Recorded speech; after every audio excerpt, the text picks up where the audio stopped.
Hey, don't be getting on here talking about politics and religion. In fact, all we're going to do is talk about politics and religion. And we got a special guest today. But first of all, we want to say good morning to you. I'm Erskine, the co-host, and my man, Jason Plummer. What's up, man? What's up, bro? What's up? What's up? Keeping it real in Litchfield. How we doing here? Yeah, I like that. Keeping it real in Litchfield. I saw somebody this morning. I'm at a conference in Gatlinburg, Tennessee, and they said, "Hey, aren't you from Litchfield?" And I said, "No, I'm not." But that's said, the I heard white guy. Yeah. No, that's the white guy. Litchfield. No, from Tennessee. But they said, "We heard you talking about Litchfield, and we just thought you were from there." I was like, "No, I love Litchfield. I love the good people of Litchfield, but I'm not from there." Were they talking about Litchfield, Illinois, or Litchfield, Kentucky? Because there are two. They were talking about Litchfield, Illinois. I think they've got some friends in Arkansas, and they're from Wisconsin, and I think they meet halfway in Litchfield. All right, that makes sense. Yeah. And so I said, "Jew belts, baby, get some Jew belts while you there." Talking like I'm local. That's right. Or U belts, Jew belts, U belts. Hey, whatever. You know I'm not from around there. So that boy ain't from around here. Jew belts. That's hilarious. That's good. Hey, good. Brian says good morning. Good morning, Brian. Good morning, Brian. It's good to see folks tuning in, and we should say good morning to our audience that is viewing from Facebook Live and also from YouTube. Good morning all around the world, literally, to people who are watching this. We have about an hour or so window depending on what's going on. And Jason, you got a funeral today, and so you have some very important pastoral work that's going on today, and as well as every day. Don't mean to minimize and make it seem like you only work on certain days of the week. That's right. You know how you pastors are. That's right.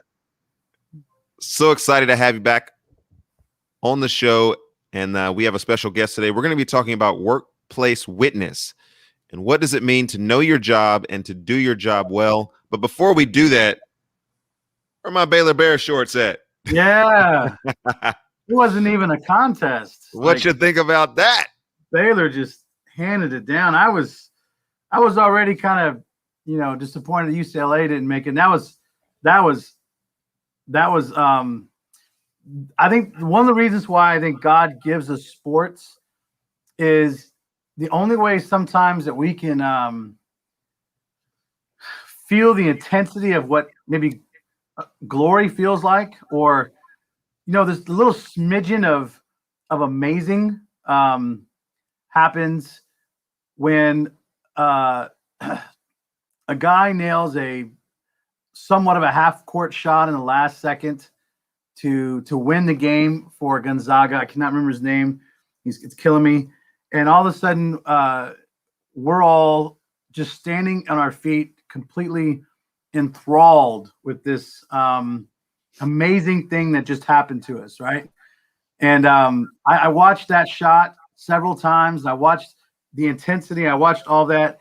And I Piper talks a little bit about these springboard things. John Piper talks about these springboard things that I was sprung into glory when I saw that. I was like, that's absolutely amazing. And hats off to Gonzaga on that game and getting rolled by Baylor in the final. So who rolled them? Who rolled them? Baylor. Good old Baylor. Wait a minute. I'm actually a true prophet. Yeah. Hey, I predicted Baylor would win. Hey, my first prophecy has come true. There it is. Yes, my first prophecy has ever. Now we can believe everything. Now we can. If you guys are wondering why the screen is dancing around so much, I have this little device that attaches to stuff and it holds my camera. But of course, in doing a conference in Louisville, packing 37 pieces of music equipment, and then coming and doing the conference here in Gatlinburg, the thing that's holding me back this morning is this little dinky little piece here that holds my camera. So I'm holding my camera with my arm. And so this is my workout for today. There'll be no extra workouts today. This is the workout for today. That's right. You need an assistant. Like you need another. You got the one who does all the administrative stuff. Now you need to get like Aaliyah. Jasmine to like, hey, look, I got a checklist. We're gonna knock this thing out. Yeah, exactly. I can see Jazzy doing something like that. Checklist. Jasmine would do it. Justin would be like, "This is punishment." That's right. That's right. This is your thing. Yeah, this is your thing, man. I'm not in this. And it's goofy. It's goofy. Your stuff is goofy. He'll be the first one to tell me, man, that's goofy. Yeah. I love it when homeschool kids try to talk trash. Actually, my day, back in my day, actually, you'd have been lunch meat. That's right. Yeah, we don't do like that. But we're far nicer now. We're redeemed by the blood of Jesus Christ, right. and it won't be very long before we get into what that means to be a follower of Christ, because we got a special episode coming up. I don't know how one of my own relatives finagled trying to get onto the show, but she did. She interviewed with both of us, and she's bringing some content. She's bringing some bars this morning, and so we have been changed. I want to say hello to a couple of other people. We got Roy, who's listening to us in Kansas City. He's with us. We love you, man. Yeah. And yes, I will get in contact with you very soon. Like I said, I've been at a conference in Louisville and then a conference here in Gatlinburg. And then we've got some things coming up. And then I'll be home for a day before I head your direction, Jason. Yeah. Yeah, we got some things lined up in St. Louis. Got that worked out. And then heading up to Milwaukee, which you and I will have to talk about a little bit. But that's Milwaukee. Cool. Milwaukee. Yeah. So we have by the providence of God, your dad lives up there, right? Your family? Yes. Yeah. Yes. And my Dad. family lives Hi, Erskine. there. So both of our families up in Milwaukee. That's amazing. We met each other in Texas. We've traveled all around the states together. You're in Illinois. I'm now in Tennessee. And who would think both of our parents are in Milwaukee, Wisconsin? That's it. It's crazy. But we're going on a road show, and the purpose of the road show is to begin to take some of these issues that we talk about every week together in this platform to the Man on the Street platform, where we'll be asking pastors and interviewing people who are out there on the street about some of the issues and kind of what they're seeing and where they're at. Because, you know, like I said, I'm in Tennessee, Jason is in Illinois, and well, I'm sometimes in Tennessee. I'm all over the place, but we see what we see from our vantage point, but it's good to include some other people. And with that note, we have a special guest that's coming onto the show. It is my aunt, Marcia, my auntie. She's coming on the show once I press this button. Press it. Let's see it. Let's see it. Welcome to the show, Aunt Marcia. Good morning, you two. How are you? Good morning. How both of y'all are. I'm shaky this morning. Yeah. Yeah, pretty much so. But that's okay. We're going to get through it. We will persevere and get through it. I promise you. But what am I saying? This is y'all's show. Yeah, I was going to say, you taking over the show already? Maybe you should put her in the middle. Should we put her in the middle? You should put her in the middle. There we go. You don't like the black on both sides? Is this making you feel uncomfortable, Jason? No. I was just trying to. The middle is kind of a place of honor. There we go. That's what I was thinking of it. Have our guest in the place of honor. There we go. I think we should take a poll for the people who are watching this show. Where should Marcia be positioned? I like Jason in the middle. Yeah. But no, this makes sense. Good to have you on the show. Thank As you know, we kid around before we get down to some serious stuff, and we're gonna hear from you in just a moment here. But how are you doing today? I'm doing great here in Austin, Texas. I'm doing wonderful. All right. Weather's good. Yeah, it's bright. It's sunny. I hadn't walked outside yet. It's supposed to be, I think, close to 90. So after this, I'm gonna go outside and try to enjoy some sunshine, get some vitamin D, be a bum, just bum around the neighborhood, see what's going on in the neighborhood. Just enjoy everything. I don't know if we enjoy 90. We put up with 90 in Illinois. I'm not sure we enjoy it. After February, when we had, I call it Snowvid 21. Everybody else calls it Snowvageddon, when it was like Tuesday morning, 5 degrees, which is very, very rare for Austin, Texas. I'm enjoying the 90s. I really am. It's just like, yes, 90s. Okay. And I have sandals I can wear now instead of lots and lots and lots of layered clothes and thick shoes and a whole 9 yards. So yes, I'm enjoying it. Now, talk to me in July. I will not enjoy it as much. But right now, yes, I'm enjoying it. I'm just saying. When I first showed up to Texas, it was in June 1st or June 6th, and it was 106 degrees. Yep. You guys had gone so many days without rain, and it was brown. Mm-hmm. Oh my goodness. Oh yeah, it's going to get like that. I remember that summer. I was farming then. Like yeah, it will definitely get like that. So it's like, okay, we had our winter. We're getting our spring. There's been some tornadoes here close to Austin, hail. So we're getting our spring, and then we'll jump right into summer, and it'll be hot. It'll be ugly. Our subdivision, hopefully they'll get the pool fixed from the freeze, and all the kids will be at the pool again, including myself. So yes. Yeah. Just wondering offhand, how is Austin, Texas doing these days? Are they keeping it weird? Austin is always weird, but that's the charm of Austin. You never know what you will see on Congress Avenue, which is right down from the Capitol. You walk down there, you can see any and everything. It's kind of like, okay, this is Austin. I got to remember this is definitely Austin. So you just take it with a grain of salt and keep on walking. And that's during the day. That's not night. That's during the day. And at night on 6th Street, you can see any or everything. Your cousin, Tyra, my daughter, they were on 6th Street. They were handing out boxing gloves in the middle of 6th Street because they shut it down to traffic. They were having a boxing match. Just, okay, go for it. No ring, no mat, no nothing. They were boxing. So if you get knocked out, and you fall on the pavement. And yes, somebody did get knocked out. Well, don't ask that happens. That's Austin. You know what? I'll take boxing. On 6th Street. I just hear tales and see people post on Facebook. Well, stay classy, Austin. Right. Stay classy. So, right. I'll just only thing that they not having this year, they're having it streaming, is South by Southwest. Hopefully they will bring it back in some form of a live version, because they do have live music. They have the tech conference. They have different speakers.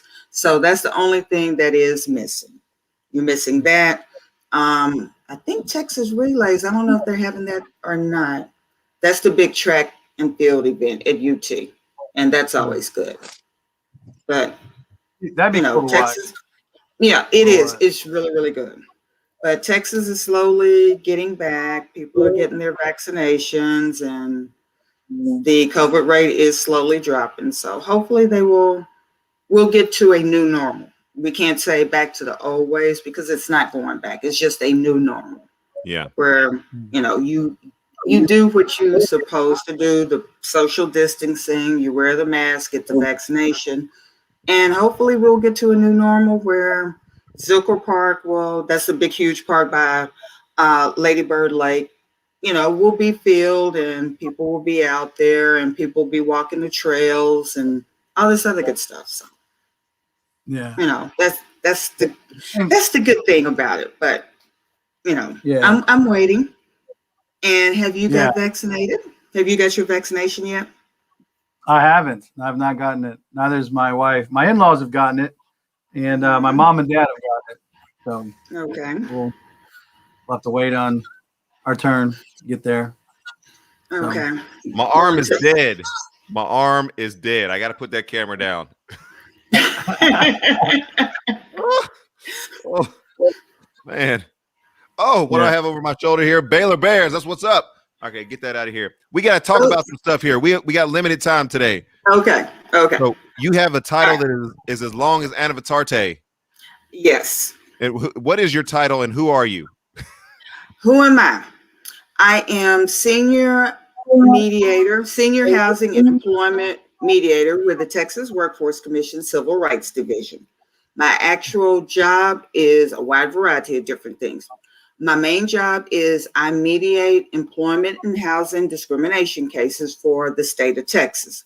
So that means that anybody that files a charge of discrimination, whether it's housing or employment in the state of Texas, when they file a charge, we look at it, make sure it falls into Title VII, age and disability, one of those categories. That's the federal law. State law here in Texas mirrors federal law. So we look at it, make sure that it does qualify for us to handle it. And they have the first option of going into mediation. Mediation is strictly voluntary. You can't force anybody. And that's the same with EEOC.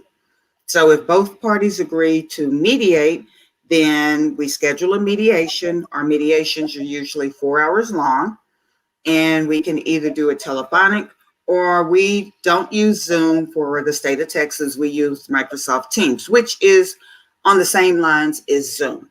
And yes. Time out. Okay. That's a lot. Let us process that for just a second. So you deal with discrimination in the state of Texas. Yes. Discrimination in the workplace. Yes. Okay. And there's some people asking, like, why are you on the Way Forward show? Right. Is it just because you were my aunt, or no? You're dealing with discrimination in the workplace. Those are some of the things that we talk about when we talk about race and politics. And here is a cross section of where those two things intersect in the workplace, in the real world, and this creates a lot more of these discussions. Just really quickly, for the sake of time, discrimination is categorized as the unjust and prejudicial treatment of different categories of people or things, especially on the grounds of race, age, or sex. And so you are dealing with those kind of things all the time, either mediating so that they don't go to court, or they go to court, or settling, or all those different things. And so that gives us a window into who you are and why you're here. Right. Jason, take it from here. Okay. Let me go back and explain Title VII and how the state law mirrors. Title VII encompasses race, color, national origin, or religion. Title VII doesn't encompass, but there are laws on the federal level of age and disability. Age is covered by ADEA and disability is ADA. So yes, those are covered under federal law, and those are cases that we do take. And on the state level, we mirror federal law. So those are the cases that we do mediate. And if we can't settle in mediation, we send it on to investigation and determine if there is a cause or no cause finding. In other words, did they violate the state and federal law, or did they not? Same thing with housing. Housing, we don't look at we look at familial status, which is your family status, because some people don't want to rent with families with children, which is against the law. Because if you have children, where are you going to live? So that is covered under housing. Housing is the state and federal laws under HUD. And so we look at all of those, we investigate all of those. HUD has a lot of different rules and regulations and laws, and some people don't realize that our agency also handles housing discrimination cases. And right now, with everything going on, especially with COVID, these laws are very, very important, that people understand that they do have rights, and they should not let their rights slip just because we're in the middle. Well, hopefully we're coming out of a pandemic, and we're seeing more and more people finally filing because they feel that their rights have been violated. That's where our agencies and EEOC and HUD comes in to make sure that your rights are protected. Not only the employee, but the employer, not only the tenant, but the the housing organization. Okay. Time out. Okay. Jason, jump in here real quick. when we talked on the phone and you talked about mediation, you Yes. are essentially, your job is to be the person in between to try to reconcile two groups of people, right? One who's been offended, one who's supposedly done the offending, right? Right. And Correct. and you have a criteria to follow. It's got to meet certain guidelines for you to, if this is actual discrimination or if it's not. Just out of curiosity, how many actual cases of discrimination do you find that you have to mediate in? If you had say 100 cases of those accusations, how many of those would you actually find yourself mediating in? Oh, good Lord. Well, I've been with observation. Okay. I've been with the agency for over 7 years. I've mediated over 1,700 mediations. Out of those, there are, I would say, maybe 600 or 700 that I have mediated. Now, understand, when I mediate and we reach a settlement and the settlement is signed, there is nobody accepts liability. So in other words, I can't make a determination that they have violated the law. Now, based on what I hear and the evidence that I review and my knowledge and expertise as a mediator, and yes, I have been trained as an investigator, a lot of these cases, if it was actually investigated and we did make a determination, yes, they would be discrimination. And some of the things that I hear in mediation, and understand mediation is strictly confidential. So the information that I get told during the joint sessions or when I break the parties apart and they tell me in private caucuses, it would make your hair raise, because some of the blatant things that happen that either they do unintentionally or they knowingly, it's just like, do you know the law? This is 2021. You cannot do these things. And if you continue on, it's going to be very, very bad for you, because the next time you may say no to mediation and it's investigated. And if we make a determination, it goes public. There is no way around it. There's no ifs, ands, or buts. It is on your public record that you did violate the law, and this is the law that you violated.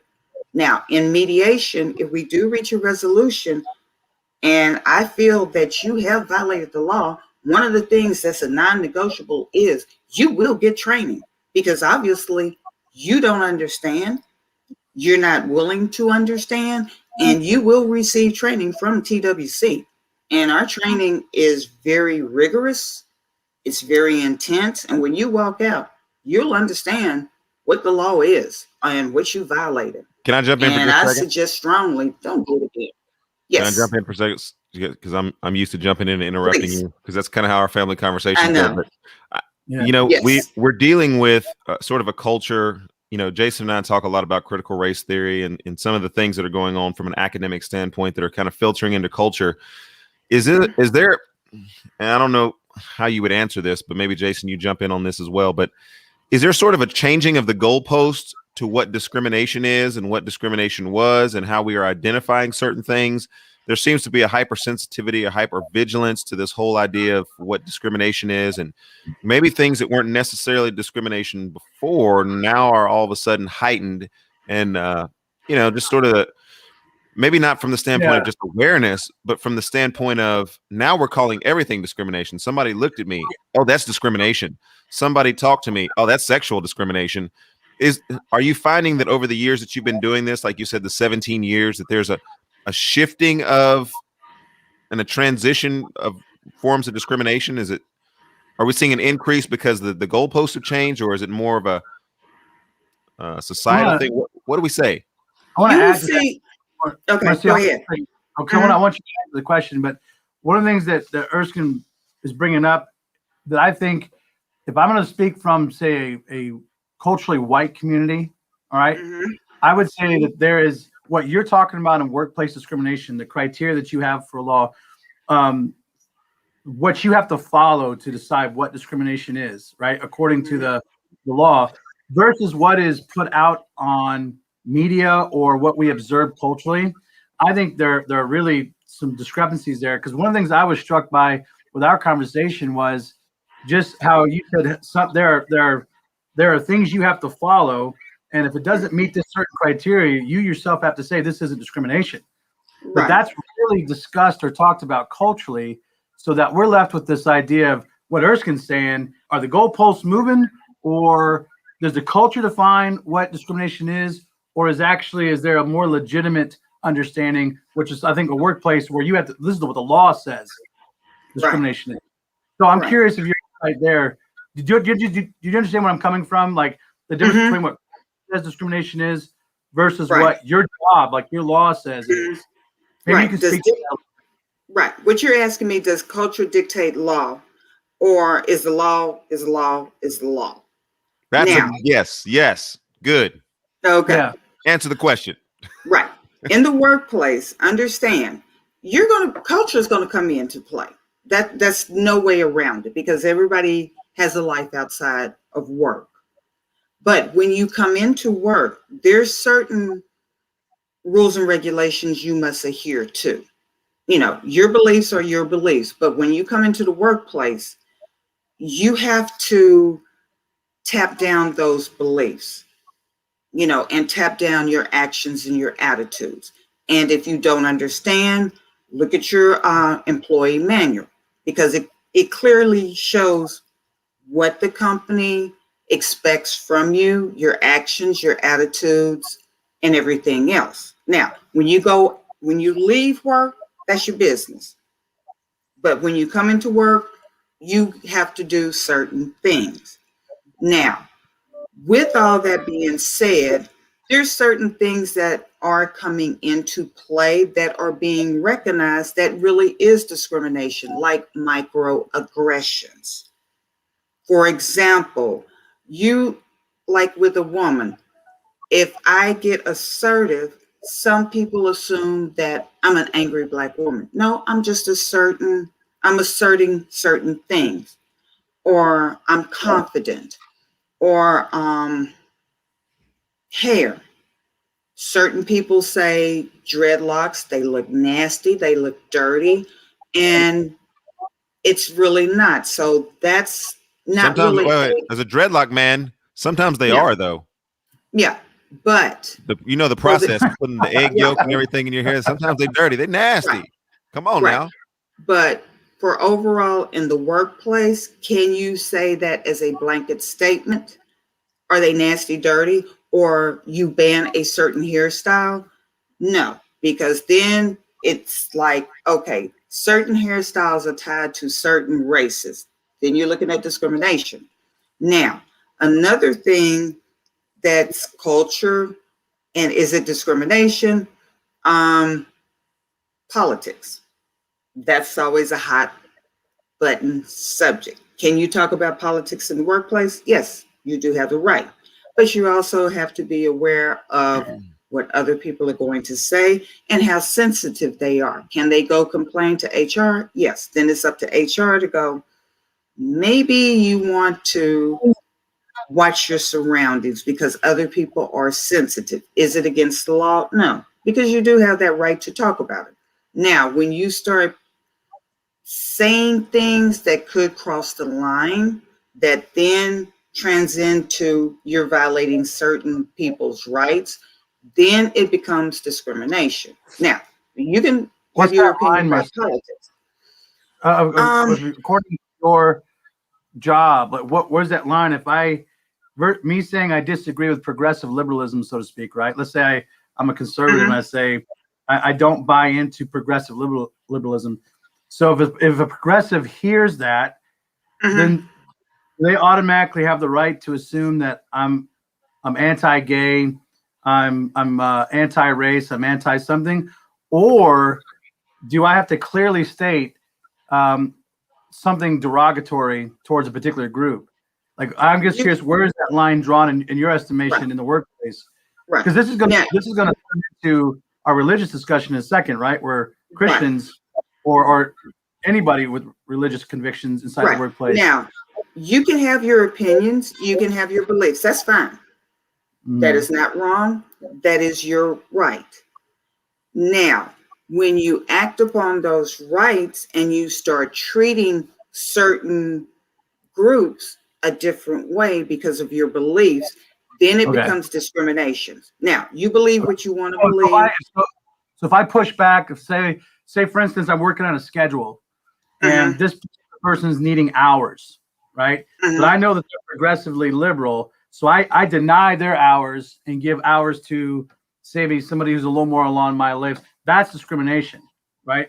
That could get into get into discrimination, but if we're having a conversation and we both make it clear that okay, we don't agree politically, okay, and if they say, well, you're just a bigot, you're a hateful bigot, is that still okay within the realms of freedom of speech, or are they crossing that line as well? If they're calling you a hateful bigot, why are they calling you a hateful bigot? Then we would have to dig into why. What is the rationale? What were your actions for them to say that? Not because of your political beliefs, because everybody has their beliefs, but what gave them the reason or the rationale? Were you acting a certain way with certain groups compared to others? You can say that, but what were your actions? What was your mannerisms? What was your conversation? The line drawn is my decision making, is how I approach things. Okay, that's what I was curious. There's a lot of rhetoric that goes on between people, and a lot of things that happen, and then you get told you can't say that. You can't say that, right? Okay, well, I get that, because there are lines in speech. We have to be careful not to stir up crowds to anger and things like that. However, inside the workplace, there is a line where your rhetoric moves into an action that I'm actually something towards somebody. So your job as a mediator then is to find out, did my rhetoric go toward an active action towards somebody that actually pushes them down based on what I believe about them? Right. Okay. And then so you mediate through all that. Right. And then you have to decide according to a criteria. Yes, that is that, or no, that's not that. Is that right? I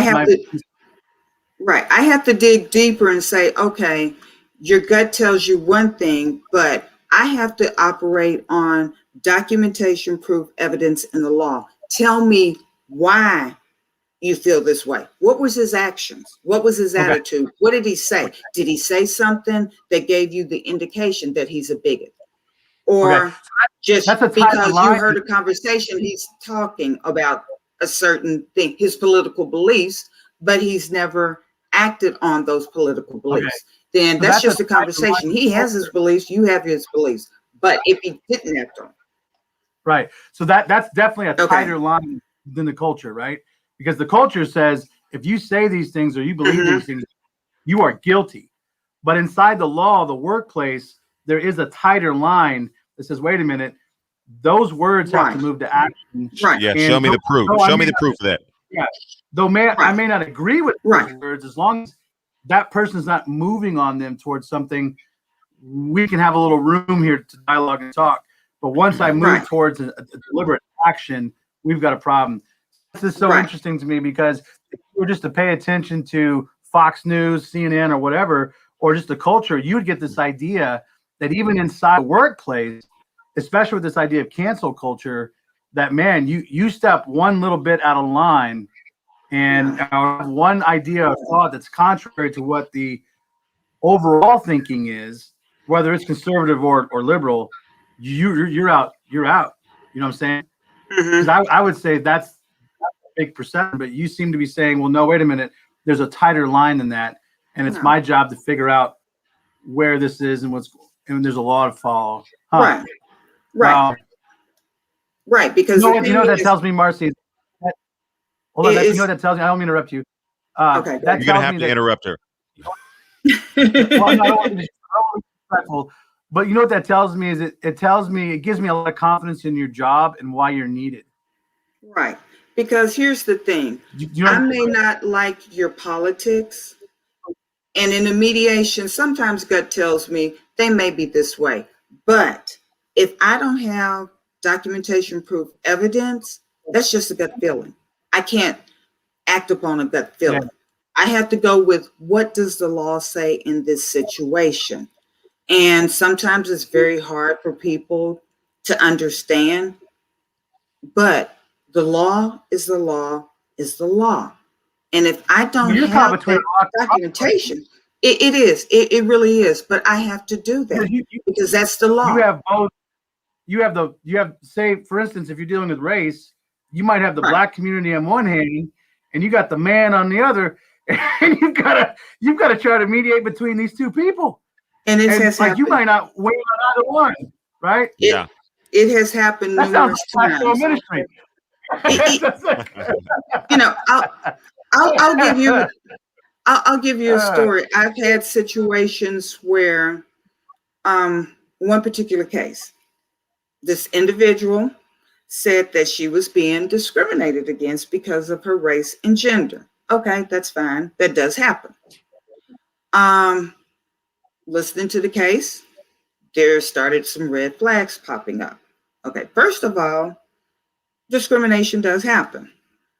Mm-hmm. But when the story continues on and you discriminating against your subordinates that you're managing, and you doing the exact same thing to your subordinates that you're alleging your manager's doing to you, okay, there's a problem. That's the first of all. Mm-hmm. And the comments that you're making to not only your black subordinates, but your white subordinates are clearly racist, and you're African American, there's a bigger problem. I'm looking at you like you're alleging that they're discriminating against you, but you're doing the exact same thing to your subordinates.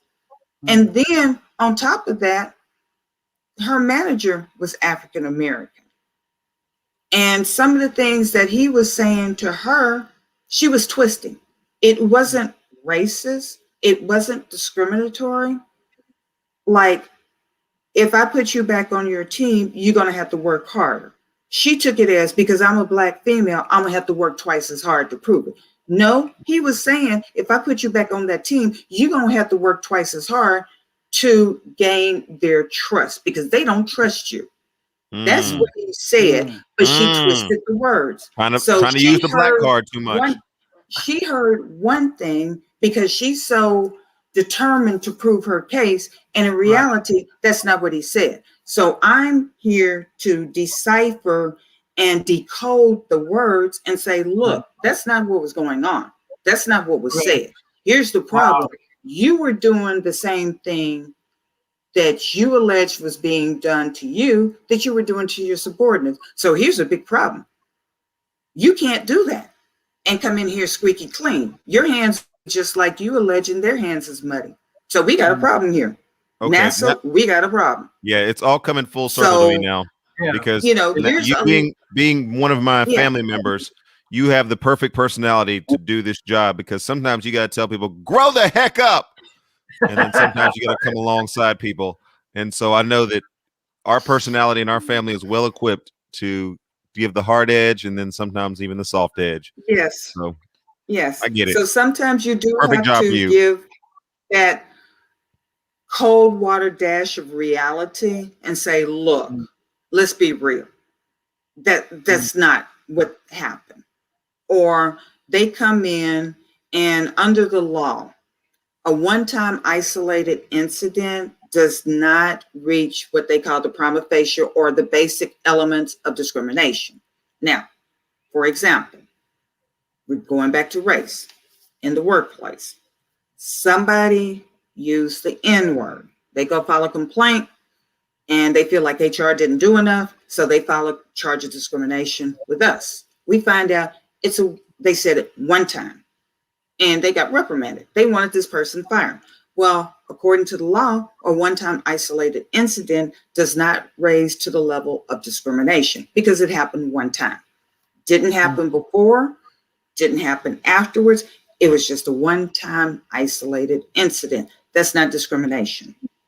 So there's a lot more discernment that goes into this than. See, I think that is so important, because I really don't feel like the culture does your job justice. It makes a lot of assumptions, and here we're finding out that, wait a minute, there is a code, there's a law, there's discernment.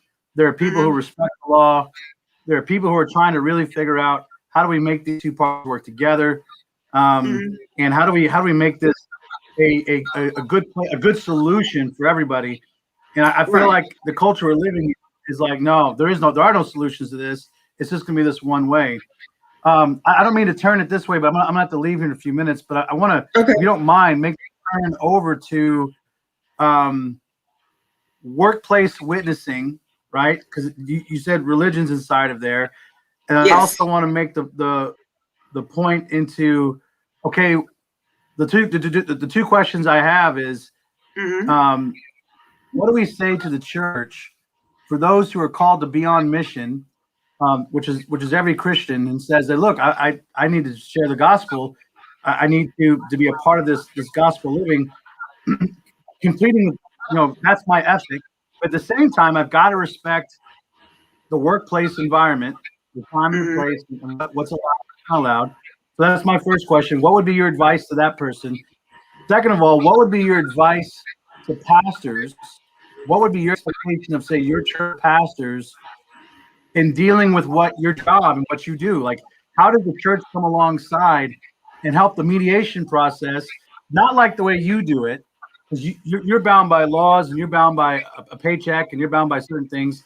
But Mm-hmm. yet, how can the church be a place in the community that says, "Hey, look, let's not be a stumbling block to these discriminations"? What would you expect from your pastor if you came and said, "Look, I'm seeing discrimination against women and race and ability and all kinds of things, and I want my church to be an active participant in finding solutions to this, as I'm doing my job in the workplace and you're doing your job in the church," right?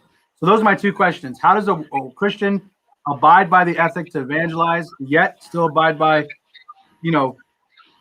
Mm-hmm. place rules? Second one is, what would you expect from your pastor when you sit down with them and say, I want to be a solution to some of the stuff I'm seeing in my job? The main thing that I would expect from a pastor, if I come to him going, look, here's the problem. We already know what the problem is. There's a lot of anger. There's a lot of divisiveness out there. People are angry. People are upset. People are getting misinformation, half truths, out and out lies, all the way around. And it needs to stop. The lies need to stop. The miscommunication needs to stop. How do we, as a Christian, how do we, as a compassionate individual, do it? First of all, we got to look in ourselves. What are we doing to either spread the misinformation or be that light to truth? So that's the first thing, because you can't witness to anybody else if you're not clear about your authentic truth. Because if you're not clear about who you are and your authentic truth, you're just going out spreading lies. That's the first thing. Then the second thing is, we need to sit down. We already know what the problem is, because we can talk about the problem all day long, and that's not going to fix anything. So everybody's on the left side. That's the problem. How are we going to get to the right side? Communication. And I don't mean talking at each other. And that's the problem. We talk at each other. We can talk at each other all day. We got to really sit down at the table and have those difficult conversations and really listen. And that's where and mediation is not just in the workplace. Mediators are peacekeepers. So you have mediators in churches. And that's where I would volunteer my services. I would get other mediators to volunteer their services, to sit down and say, hey, look, we need to have these difficult conversations. And I will volunteer to be the facilitator. Let's talk about, how are we going to build that bridge? How are we going to forge together? How are we going to say, hey, I want to hear your opinion. I may not totally agree with it, but I got to get to that place where I can respect that opinion, but more importantly, respect you as a person and not look at you as a collective. Yeah. So we got to do live together. Right? Yeah. And that's the main thing. We got to do this. And if we don't do this, we're going to continue destroying ourselves as a society, as a world. That's Because really good. We don't listen to each other. We don't hear each other. We talk at each other. We just, and all you hear is noise. It's just a bunch of noise. But when you sit Marcy, down and talk. You have done a tremendous job today. You've given us a lot to think about. In fact, we need to maybe extend this in another setting. You did way better than I thought you were going to do. But we got to jump off here. I'm in a conference. Jason's got a funeral, and there's some other things that are going on. But we want to have you back, and we want to continue this discussion because we want to see what that looks like. And when we talked earlier, you had a couple of examples of times when you've had to be a mediator, you've had to be a counselor, you've had to be a peacemaker, you've had to be an investigator, and you've talked about a number of things that you are responsible for doing. You know, as Christians, I don't think any of us just wears one hat. You know, we're a father, we're a husband, we're a friend, we're multiple different things, and to figure out how to do that with wisdom, I think is one of the things that we come away from this believing like the Lord is going to have to help us to do that because we're called upon to do a lot of different things in the world if we're going to be influenced for Christ and for the kingdom of God. And so we're going to have you back a little bit later. We're going to wrap the show up, but thank you so much for coming on. Thank you. Thank you guys for having me. It was a pleasure. This is wonderful. I enjoyed it. I really did. Tell all your friends to subscribe to the YouTube channel. I sure will. Plug. Thank you guys. Take care. Thank you so much. Enjoy the weather. Keep Austin weird. All right, Brother Plummer. That was cool. I would love to have her back to talk more. The mediation thing is fascinating. One of the things, and this is, I don't know how to say this without it being what it is, but as a white pastor in a rural town with predominantly white people, I think there's a misconception or misunderstanding about the civil rights, what's going on in the work. But we just automatically assume if somebody plays the black card, so to speak, well, then we're lose. the white person's going to lose, the black person's going to win, and that's all there is to it. There's no discretion, there's no discernment, there's no real law. It's just a matter of fact. And I think that is perpetuated by the cancel culture, and then the media is just influencing crazy. To hear Marcia talk about, hey, wait a minute. First of all, there's a code, there's a law, there's things that have to be followed. She talked about evidence, proof, and there is something that needs to fall in place. The other thing I liked about it was just hearing her discretion saying, wait a minute, I'm also a knowledgeable woman doing this for 20 some odd years. I'm not just looking for quote unquote my own tribe, my own people. I'm looking for the truth of what's happening at something. And it's almost like you undermine people in her job if you don't give them the benefit of the doubt that, hey, wait a minute, maybe they're looking for viable solutions. Yeah. And maybe we as a people and the media should begin to have more conversations with Marcy and find out what's really going on, that what really constitutes your job, and how are you moving this thing forward, which I was kind of fascinated by it. Like, wow, who knew all that, and who knew? Yeah. She seems very passionate about it, and she seems like she really is trying to work to a good end. And that's just, I think that's missed.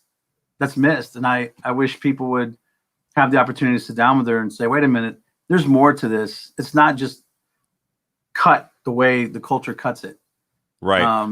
A really good interview. And, sometimes somebody being in your family can be a barrier to you actually get them on the show and, actually being able to do stuff together. Really great content. If we didn't know Marcia, like she was just a random person, and yet she had her expertise and her skill and her knowledge of what she was doing, we would just, that'd be a great treasure to have on the show. And yet I know her extremely well. And so it's doubly a treasure to have her on the show, and a pleasure to have such. And passion is not something that's lacking in my family. No, I would love to have her back. And we didn't get the chance to talk as much about the workplace witnessing, but she definitely gave me a good foundation to understand what's happening when you hear her job title and what she's doing in mediation. Mm-hmm. Now she's having to take these cases on and discern the truth. I have a better understanding now of how that works. And that gives me a lot of confidence. Hey, we need people like her, and we need that job because she's right. Discrimination happens. and it happens often enough that mediation needs to take place. Yeah. But to have the confidence to hear her say, look, not every case that comes before me is discrimination. I have to look at the facts, the evidence, the proof, the documentation. I have to go from just somebody's word to what the actions are, and I have to look at that. I thought, wow, that's incredibly. That's what we do in the pastoral ministry. We have to listen to everything, put it all together, find out what's what, and then try to provide some solutions. So, hey, that was great. Thank you for having her on. Yeah, that's good stuff. Absolutely. Well, we're about to sign off here. Thank you guys for joining in today. Aaliyah says yes, have her back on. Yeah. And so yes, we will be looking to do that. That's strong commendation there. And brother, you have a fantastic day. What are you preaching tomorrow? Actually, Sonny's preaching tomorrow. I had the opportunity to take a few days with the family, do some glamping. It wasn't quite camping, but it was for the funeral. I am preaching out of John 11:25-26. Jesus says, "I'm the resurrection and life." I'm trying to bring hope. We had a young man who's 20 years old in an accident, that just far too young. And the family's grieving. So death does not discriminate between young or the old, black or white, able or disabled. It comes for all of us. So I'm trying to present the gospel and help them understand that life can only be found in Jesus Christ. Even if he dies, yet he will live, Jesus says. So, well, you've brought that hope to this show, and I'm sure you're going to bring the hope to the family and to the congregation there in Litchfield. So thank you so much for being on the show.